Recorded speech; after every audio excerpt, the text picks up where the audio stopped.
여러분, 지금 이 순간 중동에서 총성이 울릴 때마다 가장 창백하게 질리는 얼굴이 어디에 있는지 아십니까? 테헤란도 워싱턴도 아닙니다. 바로 북경의 중남해입니다. 미국의 폭격기가 이란 상공을 비행할 때 정작 비명을 지르는 건 시진핑의 참모들이라는 말이 나옵니다. 왜 그럴까요? 이란은 중국에게 단순한 외교적 우방이 아닙니다. 중국 경제라는 거대한 빌딩을 떠받치고 있는 보이지 않는 4개의 기둥이기 때문입니다.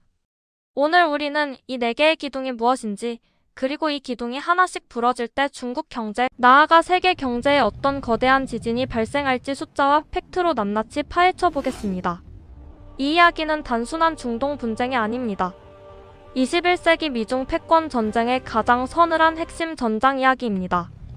먼저 가장 근본적인 기둥, 에너지부터 시작해 봅시다. 중국은 세계 최대의 원유 수입국입니다. 하루에만 무려 1000만 배럴 이상의 원유를 바다를 통해 빨아들입니다. 그런데 여기서 이란의 비중이 놀랍습니다. 2025년 최신 자료에 따르면 중국은 하루 평균 약 138만 배럴의 이란산 원유를 수입합니다. 이란이 해상으로 수출하는 원유의 80% 이상을 중국 혼자서 다 사가는 셈이죠. 더 중요한 건 가격입니다. 국제 제재로 판로가 막힌 이란은 시장가보다 훨씬 싸게 기름을 넘깁니다. 브렌트유 대비 배럴당 8달러에서 10달러나 저렴합니다. 겨우 10달러라고요? 계산기를 두드려보죠. 하루 138만 배럴에 10달러 할인을 적용하면 1년에 무려 40억에서 50억 달러를 아끼는 겁니다.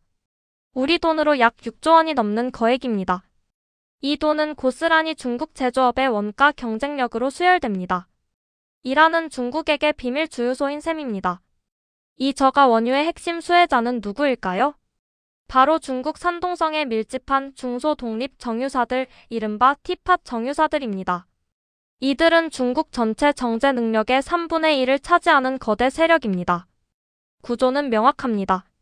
이란산 저가 원유가 들어오면 티팟 정유사들이 저렴하게 기름을 정제하고 여기서 나온 싼 연료와 경유가 중국 공장들로 흘러갑니다. 결국 제품의 생산 단가가 낮아지고 중국산 물건은 전 세계 시장에서 가격 파괴를 일으키며 팔려나갑니다. 하지만 트럼프 행정부는 이 연결고리를 끊으려 합니다. 이란과 거래하는 국가에 25%의 보복 관세를 예고하며 이미 티팟 정유사들을 제재 명단에 올리기 시작했습니다. 비밀 주유소가 문을 닫는 순간 중국 제조업의 가성비 신화는 종말을 고하게 될 것입니다. 두 번째 기둥은 지정학적 야심 1대1로입니다. 지도를 펼쳐보십시오. 중국이 추진하는 21세기판 실크로드에서 이란은 정확히 허리에 위치합니다. 중국에서 출발한 육상 실크로드가 유럽으로 가기 위해서는 반드시 이란을 통과해야 합니다.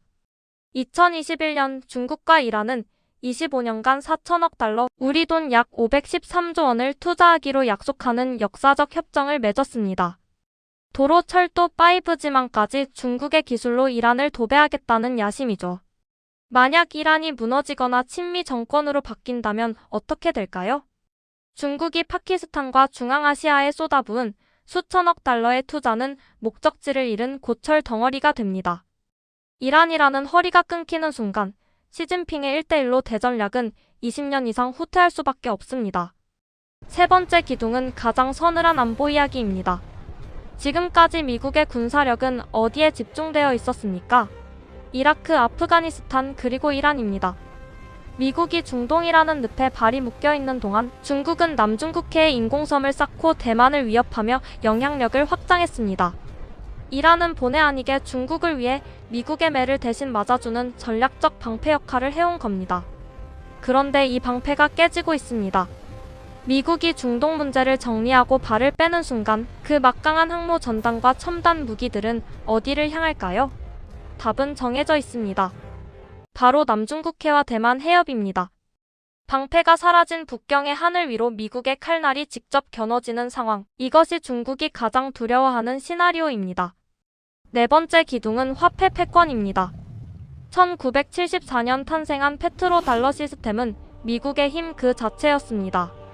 모든 원유는 달러로만 사야 한다는 법칙이죠. 중국은 이 족쇄를 풀기 위해 페트로 위안을 준비해왔습니다. 그리고 그 실험의 완벽한 파트너가 바로 제재로 인해 달러를 쓸 수 없는 이란이었습니다. 중국은 이란산 원유를 위안화로 결제하며 달러 없는 세상을 꿈꿨습니다. 하지만 이란이 무너져 다시 달러 결제 시스템으로 복귀한다면 어떻게 될까요? 중국이 수십 년간 공들인 탈달러화의 거점 하나가 완전히 증발하는 것입니다. 트럼프의 전략은 명확합니다. 그는 단순히 이란의 핵을 막으려는 게 아닙니다. 중국을 지탱하는 이 4개의 기둥을 동시에 흔들어 뽑아버리려는 겁니다. 베네수엘라를 흔들어 원유 라인을 차단하고 이란을 압박해 중국의 숨통을 조이는 체계적인 작전입니다. 우리는 이제 2가지 시나리오를 마주하고 있습니다. 이란의 굴복 이란이 핵을 포기하고 친서방으로 돌아서는 경우 중국은 에너지와 안보 모든 면에서 최악의 실존적 위기에 직면합니다. 장기적 소모전 전쟁의 공포와 유가 불안정이 지속되며 중국 제조업의 원가 구조가 파괴되는 시나리오입니다. 결론입니다. 지금 중동에서 벌어지는 일은 표면적으로는 종교와 핵의 싸움이지만 그 이면에는 중국이라는 거대 경제체의 생존을 겨냥한 패권 전쟁의 정점이 있습니다. 중국에게 이란은 에너지고 길이며 방패이자 미래의 화폐입니다. 이 기둥들이 하나둘씩 금 가기 시작할 때 그 여파는 중국을 넘어 우리 한국 경제에도 거대한 쓰나미로 다가올 것입니다. 우리는 이 거대한 변화의 소용돌이 속에서 어떤 준비를 해야 할까요? 오늘 내용이 유익하셨다면 구독과 좋아요 부탁드립니다. 시청해주셔서 감사합니다.